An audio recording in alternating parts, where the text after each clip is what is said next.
Mấy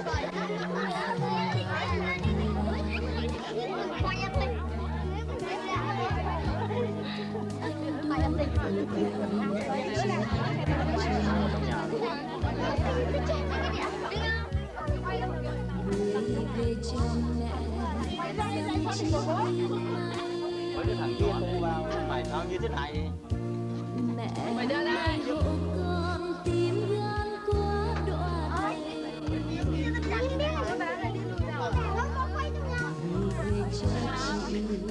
Cô cứ ngồi đi ta, chơi đi hay là cô nằm võng chứ?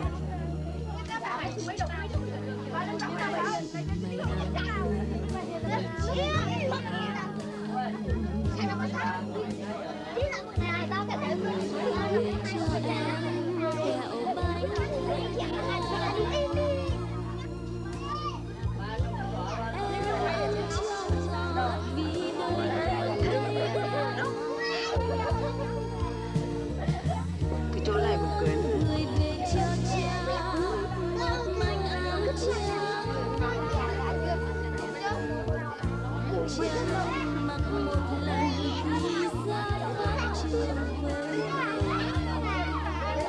Chớp.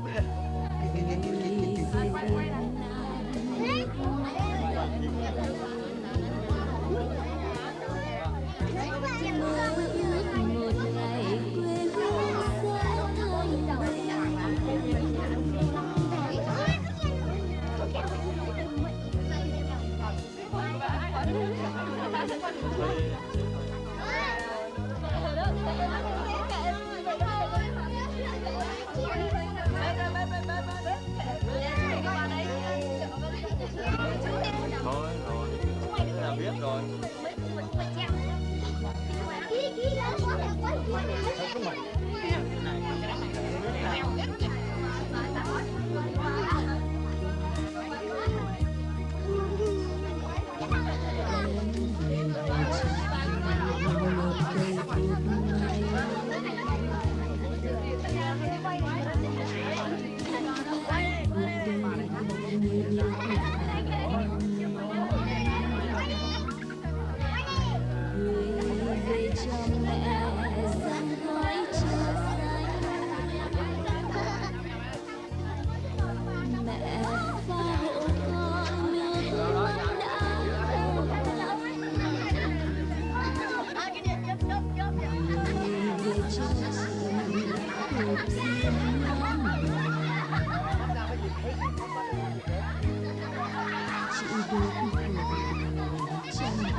Gửi về cho em chiếc nhẫn yêu thương.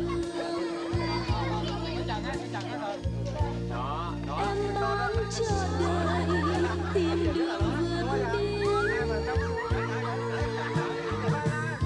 Gửi về cho cha lại tìm thương ngủ.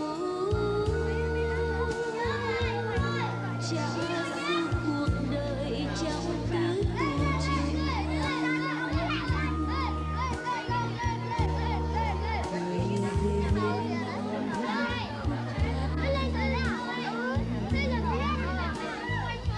Đây là nhà của bà Lê Thị Quyết, tức là mẹ của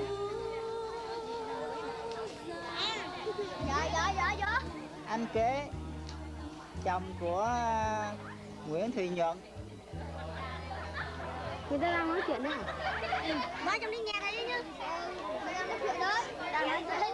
Sao mình chẳng nghe thấy nhỉ? Nói chuyện đấy. Em mời không bàn. Im hết. Đang nói. Anh ngồi đi. Cái chỗ này thì là mấy các em đi ra ngoài. Thì nói nó không được. Đứng ở mặt ra đấy. Đi.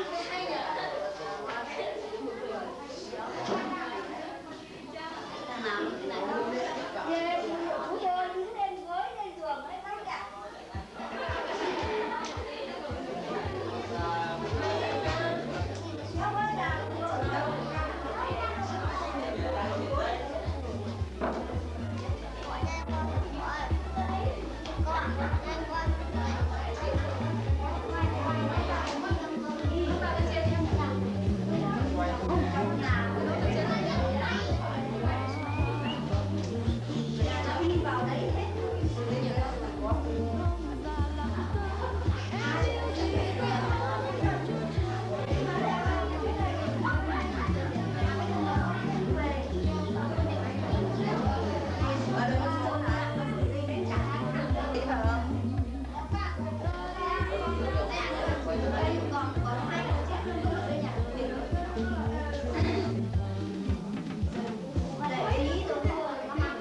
có một mình không, cùng tôi có một mình tôi thôi, chứ không có ai hết. Tôi đâu cũng chưa gặp cháu. Thì Bà nói to lên. coi như cụ nói là mẹ muốn con bảo lãnh mẹ gì đó. Vâng. Thì cụ nói đi, cụ nói lại. Nói đi, nói lại đi. Bây giờ thì mẹ muốn con bảo lãnh mẹ ra ngoài ấy với con. Giờ ở nhà với mẹ thì mẹ ở nhà một mình, mẹ thì không còn có ai giúp đỡ mẹ, mẹ sẽ cả. Mà tôi lại dệt, tôi lại dệt, tôi dệt lắm, dệt hơn năm nay rồi. Bà nói to lên. Bà nói to, bà nghĩ phải nói to lên. Thì bây giờ tôi muốn là tôi ra ngoài với cháu. Mẹ ao ước gặp con cho mẹ đi mấy. Rất phát được như vậy trong mấy thì nữa. Mẹ ao ước được con. Gặp con nhưng mà năm nay rồi. Giờ mẹ cứ gặp. Bà nói gì thì bà nói đi. Thì bây giờ đó Rồi tôi nói đi. tôi muốn gặp với con tôi. Tôi mong muốn là tôi gặp con tôi muốn cho con tôi ra ngoài ấy với nó. Tôi giờ thì lâu lắm không gặp với con. Mà ngày hôm nay thấy mấy bạn về đây thì tôi cũng là ơn nhờ để tôi nhắn ra ngoài với cháu. Bây giờ mẹ thì nhớ con nhớ cháu. Mà bây giờ thì mẹ ao ước ra ngoài với con với cháu.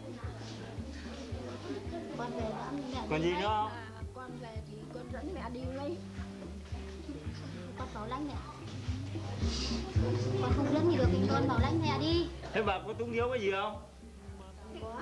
Có thì bà nói với nó đi. Cũng như mấy ông vừa nói đây này, bà nói đi. Bây giờ thì nếu mà thế thì con hàng tháng thì con gửi về cho mẹ ăn, chứ mẹ bệnh nặng lắm, mẹ dệt mẹ bệnh nặng lắm, không có thể làm gì được nữa.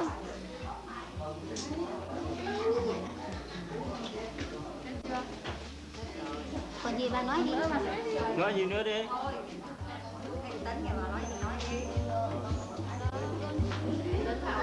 Cháu nói là bà mà. Nhuận, cháu thời gian từ ngày cháu qua bên đó nay nhờ ở nhà.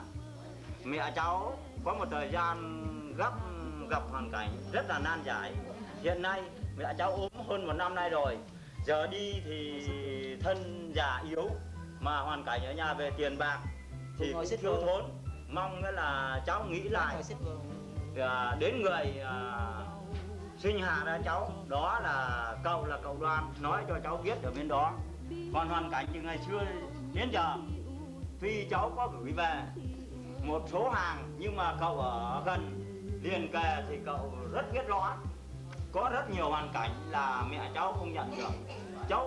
Cậu chỉ nói thế để cho cháu hiểu. Cậu nói thế là hết.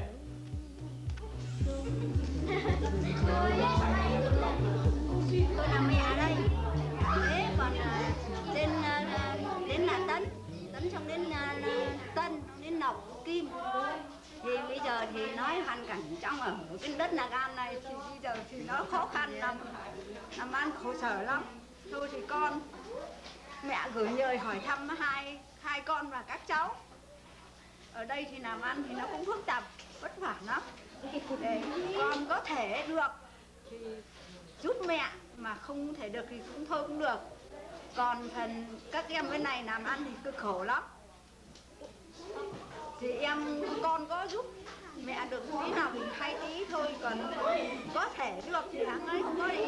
Rồi con lại còn bên nội bên ngoại thì mẹ cũng không muốn được để cho các vợ chồng con với các cháu mà khổ sở thì mẹ cũng không muốn.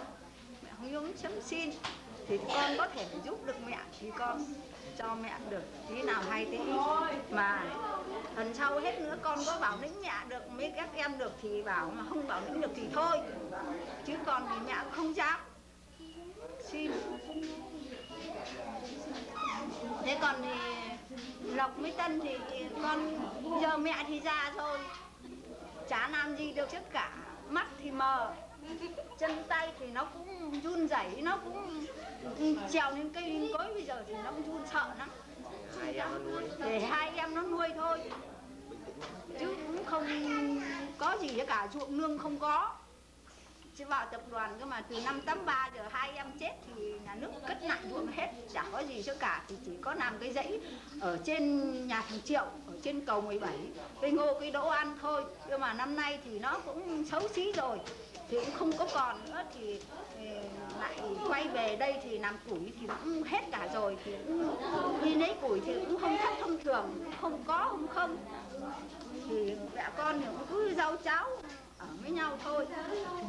Thì bố con thì chết rồi, thế còn đây còn nhờ con là lớn thì con có thương mẹ được thế nào thì thôi. Thì còn đây thì các em muốn nói gì mấy anh thì nói đi. Ấn Ngọc nói đi. Còn đây em xin nói với anh chị đôi lời.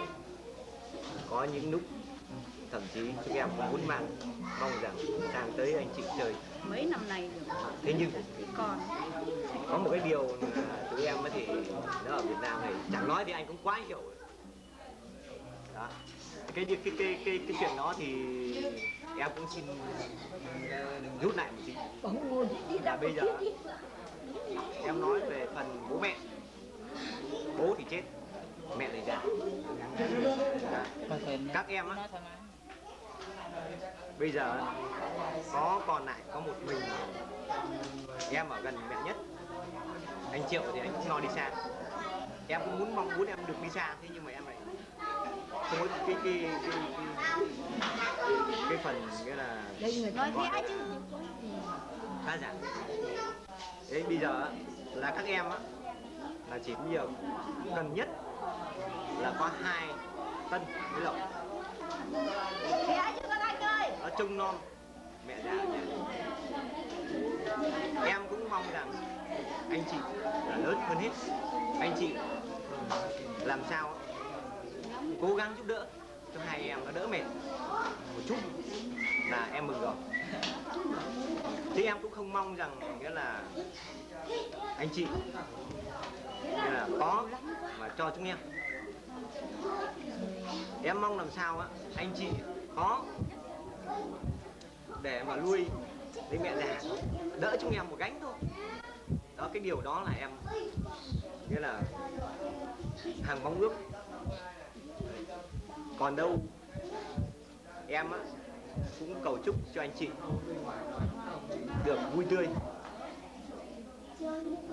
trong lúc mà được gia đình được đoàn tụ với những các con thân yêu của anh chị. Và hơn nữa em cũng được nghe thấy là anh chị sắp sửa có thằng con rể nữa. Cái đó thì em cũng lại càng mừng theo. Em rất tiếc rằng em không sang được tới với anh chị thôi. Thì nếu mà em mà có cánh em mọc cánh em bay được em cũng bay. Em bay tới sang đó xong em lại bay trở về. Cái điều đó là em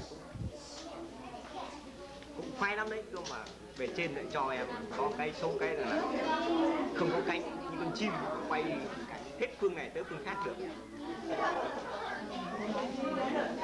Còn đâu á về phần chúng em thì bây giờ đang có ông ấy nóng đi em. Chúng em ở nhà thì chúng em làm ăn thì cho thằng Hảo cháu cũng chật vật lắm, không có cái gì cả. Đấy nhưng cái điều đó thì nó cũng không đáng ngại gì.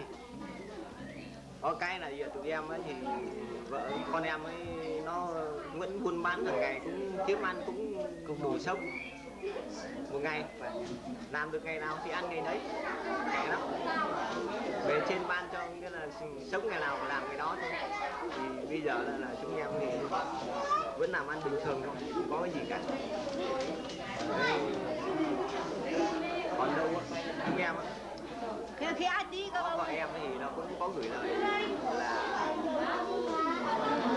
hỏi thăm tới chị, tới anh chị, các cháu được mạnh khỏe và các cháu á nó học hành có khá lắm rồi và học giỏi không. Và cái Tuyền thì bây giờ nó ở bên đó thì nó buôn bán cái gì, thằng Hải thì nó làm nghề được những nghề gì rồi mà nó làm có giỏi không. Đấy, chị cũng cho chúng em biết và tất cả những cái gì em gửi cho anh chị, và lâu quá em thấy anh chị hồi âm cho em thì em cũng thấy thắc mắc ở cái chỗ đấy. Đâu chỉ đạo mà làm cái mã cho ông ấy bây giờ không thấy nói năng gì. Mà em gửi quá lâu rồi, thế không thấy anh chị hồi âm, hay là chắc có khi anh chị bận gì đó mà anh chị không thể hồi âm nổi, thì em cũng vẫn chờ đấy. Và cuối cùng nữa là em chúc anh chị luôn mạnh. Về phần chúng em thì bình thường thôi, em chỉ có bấy nhiêu lời để nói với anh chị thôi. Em xin kính chúc anh chị được an khang trong tuổi già. Rồi còn các chú thì các chú không muốn nói gì nữa thì các chú nói với anh chị để anh chị đỡ vui buồn như thế nào, hay là có tâm sự gì với anh chị lâu rồi không có. Giới thiệu là Đây là Long, là em của anh Ké. Lâu nay anh đã đi Ai đọc nói to đi. chưa gặp được anh, em chỉ mong làm sao mà em được qua bên đó với anh, gần bên anh thôi. Còn đâu mà suốt từ hồi bố chết đến nay em không gặp được anh, em không được thấy anh viết thơ trở về cho được em được biết rõ. Mới được một lá thư đi.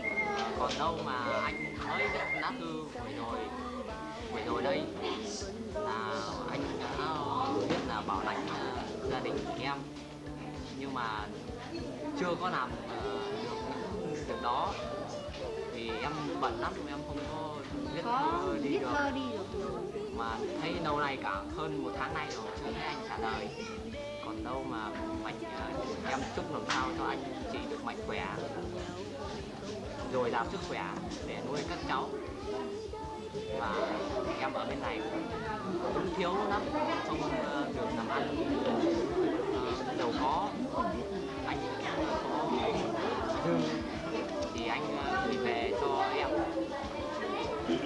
Còn đâu em nếu mà anh gửi về được thì em cảm ơn anh, em không quên được anh. Anh là anh của em đã ở bên nước ngoài, em ở bên này em rất là mong nhớ lắm, mong nhớ anh lắm. Mà có một ngày em nghĩ là bề trên lẽ nào có ngày anh trở về thăm gia đình thầy mẹ, và có một ngày nào anh em sẽ được qua với anh ở bên đó, được anh em được gặp nhau. Mà xin hết. Tân rồi. Đây em là Nguyễn Tân. Em cũng muốn nói sang với anh, đây là em thuê em nhà, em cũng làm ăn vất vả cơ khổ nên em cũng mệt lắm. Bởi mẹ thì ở nhà cũng yếu quá nên không có giúp đỡ gì được. Vì em ở nhà giờ cũng già yếu nên không có làm được những việc gì, nên em nhờ anh chị làm sao mà anh chị có thể mà lôi kéo được mẹ và chúng em sang tới đấy với anh. Điều đó là cũng là điều tốt của anh chị. Nên tụi em ở nhà làm ăn thì nên nó không được đầy đủ cho lắm, nên anh cũng mong anh rằng anh hiểu ở Việt Nam nên làm ăn khổ như thế này, nên anh cũng cố gắng làm sao có thể giúp đỡ được. Đó là điều tốt cho anh chị. Nên ở nhà làm ăn thì cũng không có gọi là được đầy đủ nên thiếu thốn nhiều, nên anh chị cũng vui lòng hiểu cho ở nhà mẹ và chị em nhiều. Và bây giờ bố mẹ chết, bố chết rồi nhưng mà còn chúng em thì làm ăn thì không có được, sức khỏe cũng được đầy đủ, cũng sức khỏe kém nên anh chị cũng vui lòng giúp đỡ tụi em. Vâng. Tiện cái dịp phái đoàn của cháu giới thiệu về đây thì chú cũng có đôi lời. Thứ nhất là chú gửi lời hỏi thăm gia đình cháu, chúc gia đình cháu được gặp được nhiều may mắn trong Chúa và mẹ. Đó. Thế còn về vấn đề chú thì chú cũng từ xưa đến nay thì chú với cháu thì nó vẫn là cái quan hệ bình thường trong cái gia đình. Tiện đây thì chú muốn nhắn cháu bảo là cháu nói chuyện lời của chú với bác Cánh, là chú muốn bác Cánh giúp chú một chút. Chỉ trong vấn đề độ này là chú muốn chuyển hướng đi nơi khác để làm ăn. Vì ở Lạc An bây giờ nó đang gặp nhiều khó khăn, mà gia đình của chú bây giờ thì nặng gánh quá. Thế giờ chú cũng đang chuyển hướng sang Hố Nai và đang xây dựng cơ sở ở đó. Thì nó cũng gặp nhiều khó khăn và túng thiếu nhiều. Thế thì bây giờ chú tiện cái phái đoàn mà chú của cháu dẫn về thì chú nhờ cháu chuyển lời đến bác Cánh và có thể giúp đỡ chú được một phần nào thì hay từng đó. Rất mà nếu mà bây giờ là càng chuyển sớm càng tốt. Đó là điều mà chú mong muốn cháu gửi lời đến bác Cánh của chú. Thế thôi. Cái tay tim ra.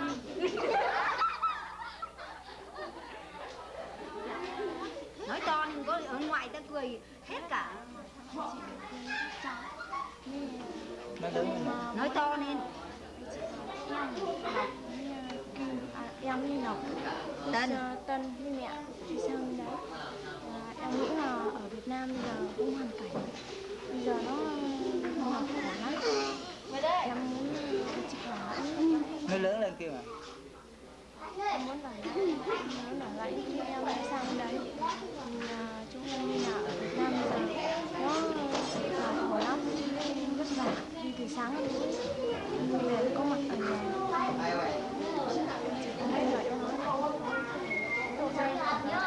Anh nói gì dùm? Thôi để em cũng đỡ lời em gái út của anh. Em gái út của anh ấy thì nó còn ngây thơ quá, nó cũng chưa biết nói với anh chị như thế nào. Thì bây giờ đó em á muốn nói là bây giờ anh chị có còn với em gái út hết trong cái định để nó cũng muốn đôi lời tâm sự cùng anh chị, thế nhưng mà nó cũng chưa biết nói làm sao. Nó nói cái gì á thì nó cũng ngại, nói cái gì nó cũng kẹt, nó không muốn nói, nó không dám nói. Mà hơn nữa nó còn nhỏ, nó không có biết nói làm sao như thế nào. Nó ý của nó muốn rằng các em là ba em còn lại, nó muốn anh chị đưa các em đi được tới cái chỗ vui vẻ, thích. Thế nhưng mà theo như em thì em thấy chúng nó thích đi thì anh chị cũng nên chiều các em, có thể có đủ khả năng thì anh chiều, chứ nếu mà không ấy thì chiều thế này khổ anh chị nhiều. Em thấy đó là cái phức tạp quá. Nhưng mà cái em nó còn bé quá, nó cũng chưa biết nghĩ làm sao nó như thế nào. Thì anh chị cũng mong hiểu cho các em nhiều hơn. Thì em nó còn đang tuổi bồng bột, nó còn đang mong muốn bay nhảy chỗ này chỗ khác. Thì anh chị cũng thông qua cho các em một cái nói thật ra là các em á, đang trong cái hoàn cảnh coi như là bây giờ sống về làm cây làm củ. Các em coi như tân bây giờ đi làm với em là thường, hàng ngày sáng đi tối sớm, sáng sớm tối mới về đến nhà, tối rồi mới về đến nhà, chứ đâu không có là có khi 10 giờ 11 giờ cũng về đến nhà cũng về, thì cái đó nó thấy khổ quá, chắc là nó nghĩ thế nó cũng muốn đi. Thì anh chị thì nếu mà có đủ khả năng ấy thì hãy chiều các em, còn đâu nếu mà thế nó nặng quá thì xin miễn. Đấy là em có mấy lời để đỡ các em, nói với anh chị là như vậy. Và em cũng gửi lời hỏi thăm tới cô chú Cánh, nhờ anh chị truyền lời hộ em. Chúc cô chú được mạnh khỏe và các em và anh Chấp nữa. Chấp mà lên đâu đi biết đâu mà lần Thì chắc là anh Chấp thì ở bên Na Uy thì chắc anh cũng thấy nó cũng gầy gò lắm, còn thôi nếu mà anh có viết thư được thì anh viết thư cho anh Chấp của em. Và có gửi lời hỏi thăm Mỹ xem là như thế nào, Mỹ con Chu ấy, thì cho xem là như thế nào, nó có được khỏe mạnh hay không hay như thế nào, lấy vợ chưa, chịu khó lấy vợ mà cho anh uống rượu một ké, mà nếu mà anh không uống được ấy thì cứ nhầm cái đứa nào mà xấu nhất ấy thì cũng không anh biết, bảo anh cứ nói Mỹ như thế của em, rồi em có bấy nhiêu lời để nói chung là đã khuyến ở bên nhà đấy. Và bọc rồi em cũng muốn gửi lời hỏi thăm cảm ơn anh chị đã giúp đỡ và nâng niu em, vợ chồng em được một bước, thì đó em cảm ơn anh chị. Bấy nhiêu lời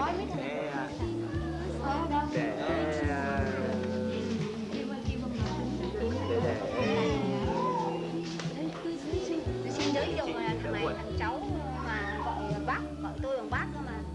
Thằng này nó là em thằng kế, thằng ở nước ngoài đó. Em. Xin chào anh chị. Chắc anh chị ngạc nhiên.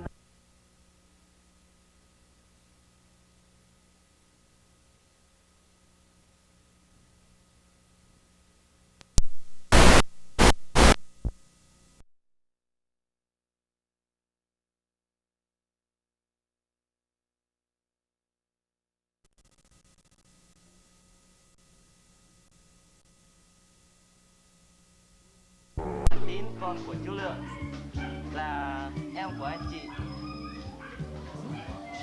Đã bao nay em và anh chị từ bé đến lớn, em cũng chẳng rõ mặt anh khi em còn nhỏ, nhưng em có biết chị và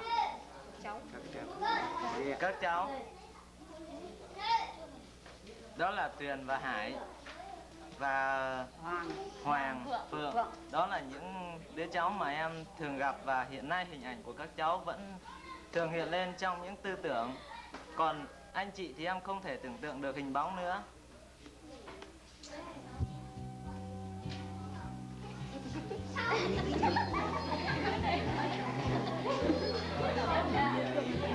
Để cho nó nghĩ cười gì. Bây giờ em tiện nhờ dịp đây, em cũng nhờ anh chị gửi lời hỏi thăm của em tới bác Cánh và các anh chị. Chị bác Cánh cùng chị Phương, anh Khanh, anh Khôi, chị Hà. Đó là những người mà em nhớ và rất quen thuộc khi em còn nhỏ, sống ở trong căn nhà của bác. Em một cuộc sống của một chàng trai Việt sống trên quê hương Sỏi Đá rất là khó khăn và phức tạp trong cuộc sống, nhiều ước mơ nhỏ nho nhất trong cuộc đời cũng không đạt được. Vì vậy em xin nhờ anh chị nói giúp hai bác, đó bác Cánh, giúp đỡ gia đình em trong những hoàn cảnh khó khăn nơi quê Việt nghèo nàn này. Xin chào anh chị, chúc anh chị khỏe mạnh, và xin chào hai bác Cánh, chúc hai bác và các anh chị luôn luôn mạnh khỏe, vui tươi. hạnh phúc trong cuộc sống.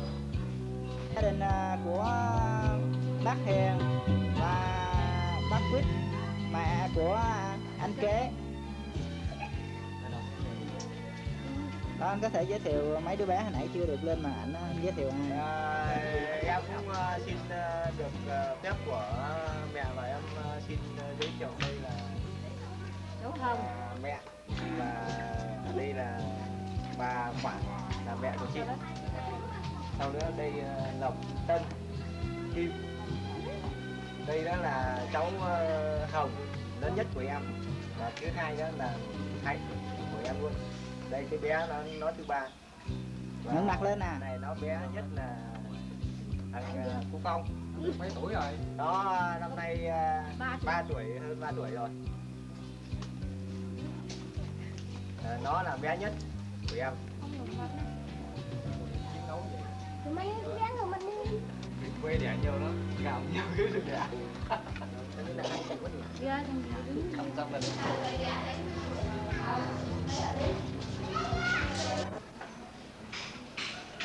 Đây là nhà của chị Đỗ Thị Nga.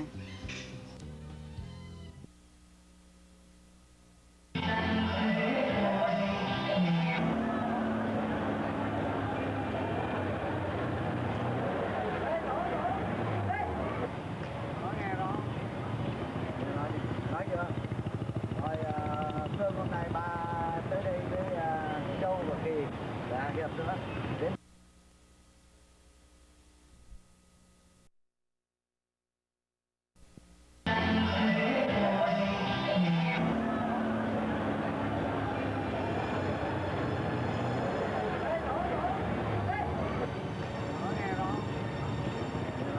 nói chưa? Rồi Phương hôm nay ba tới đây với Châu và Kỳ và Hiệp nữa đến để đưa cô Nhật ra thị trường trở về.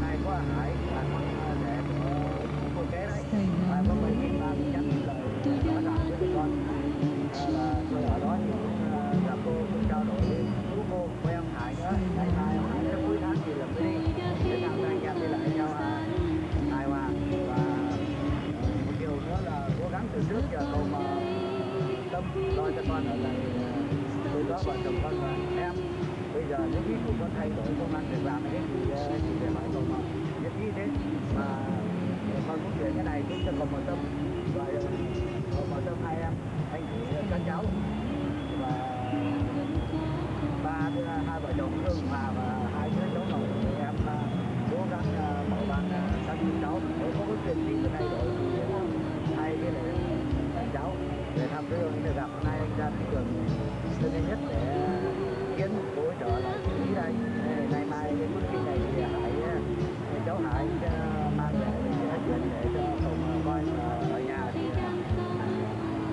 anh có sang bên ông bà và các cháu ấy ra anh thuận với để tất cả các gì cái thứ nhiều cả tốt anh cũng ra cái gì năm nữa vào ngày 14 anh có ra ngoài anh vật thì cũng nhắn anh gia đình mạnh khỏe nhất là em trả lời của anh đến cho vợ chồng của anh ở bên Ali đó anh sẽ biết định anh sẽ lấy định anh sẽ đưa cho cậu anh sau gọi chuyện các cháu thì anh nhà tổ công an được làm là thay đổi chương trình thì anh có cô em về đây này sáng thế hôm nay anh cũng chờ để chuẩn bị cô em ở bên thị trường và cháu thì bữa nữa nó đi được cuối tháng đâu rồi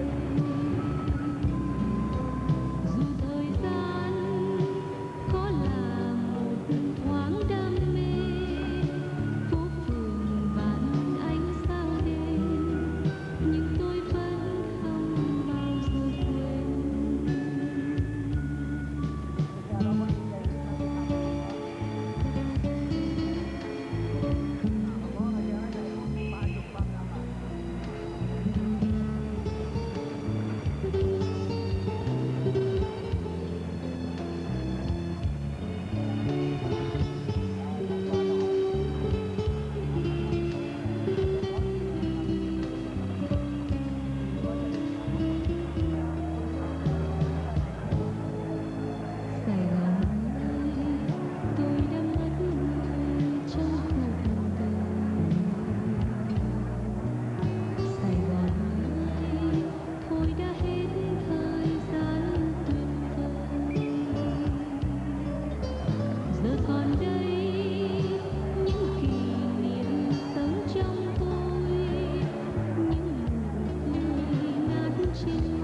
chú Kến nhé.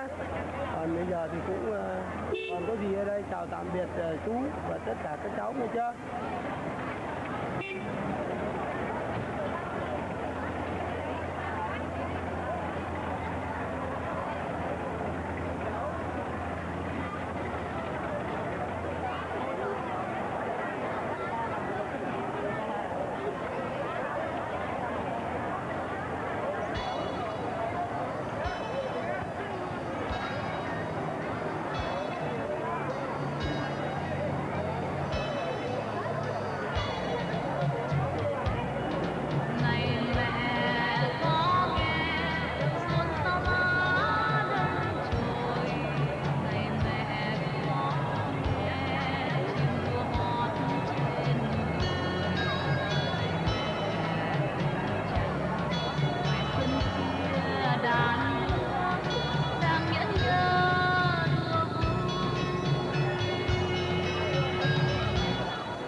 đâu có hay.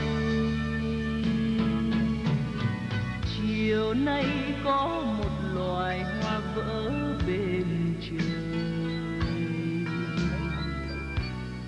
đợi mùa xuân sang tô màu nhớ. Dừng chân trong hoa xuân hồng thắm, buồn tìm về tình ai đậm thắm, giờ hôn hút trời mây.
từ đó hai đứa mình quên